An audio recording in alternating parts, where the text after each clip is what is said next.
नमस्कार, स्वागत है आपका सनातन भक्ति सागर में। आज यानी 30 जनवरी 2026 आज भीष्म द्वादशी है। भीष्म द्वादशी का उल्लेख विभिन्न पुराणों में मिलता है।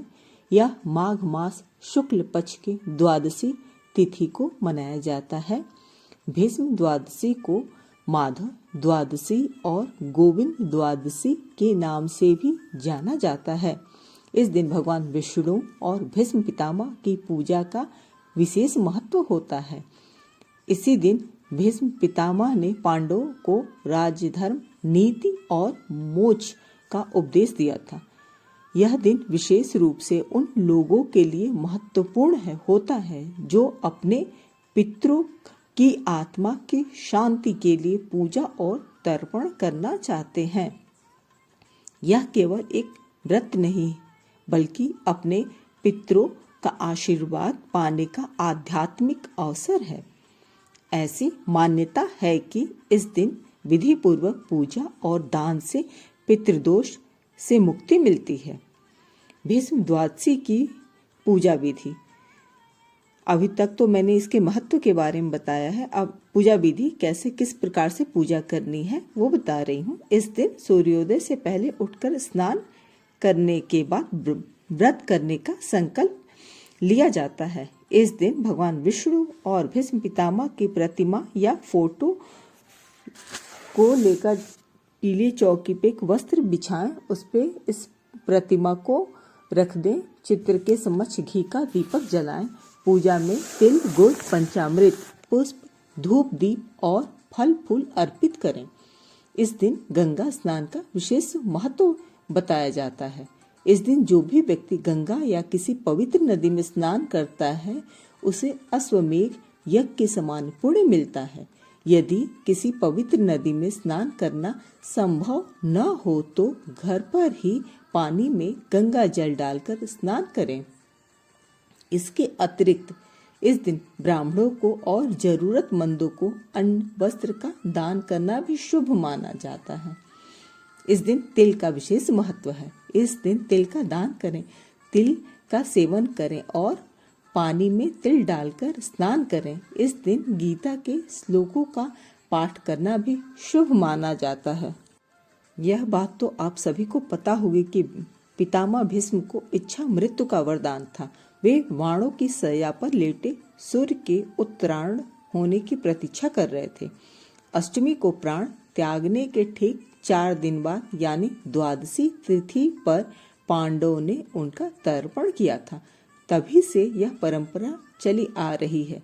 ऐसी मान्यता है कि इस दिन व्रत करने से न केवल रोगों का नाश होता है बल्कि मनुष्य समस्त भौतिक संपत्ति का अधिकारी बनकर अंत में विष्णु लोक को प्राप्त होता है। माघ मास के शुक्ल पक्ष की द्वादशी तिथि तर्पण, दान और पूजा पाठ के लिए अत्यंत शुभ मानी जाती है। भीष्म द्वादशी के बारे में जो कथा प्रचलित है उसके अनुसार राजा शांतनु की रानी गंगा ने देवव्रत नामक पुत्र को जन्म दिया। उसके बाद जन्म देने के बाद गंगा शांतनु को छोड़कर चली जाती हैं क्योंकि उन्होंने ऐसा वरदान दिया था। शांतनु गंगा के वियोग में दुखी रहने लगते हैं, परंतु कुछ समय बीतने के बाद शांतनु गंगा नदी पार करने के लिए मत्स्य गंधा नाम की कन्या के नाम में बैठते हैं और उसके रूप सौंदर्य पर मोहित हो जाते हैं।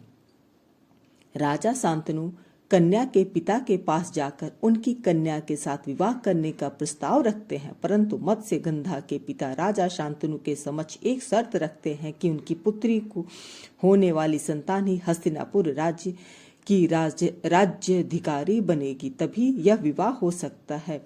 यही आगे चलकर सत्यवती नाम से प्रसिद्ध हुई। राजा शांतनु यह शर्त मानने से इनकार करते हैं, लेकिन वे चिंतित रहने लगते हैं। देवव्रत को जब पिता की चिंता का कारण मालूम पड़ता है तो वह अपने पिता के समक्ष आजीवन अविवाहित रहने का संकल्प लेते हैं।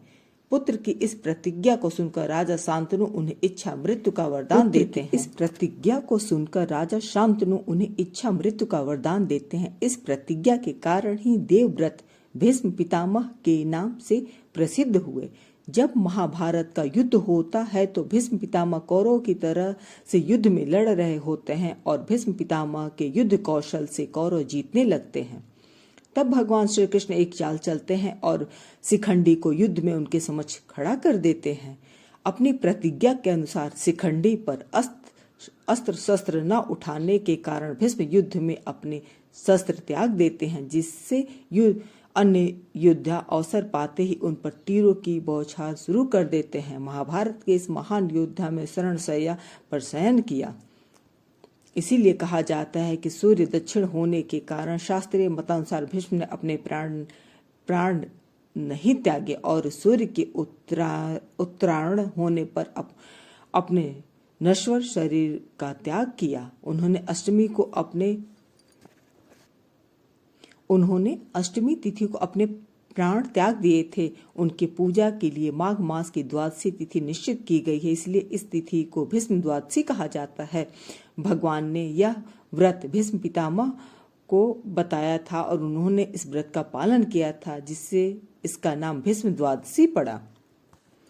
तो यह थी भीष्म द्वादशी की व्रत कथा।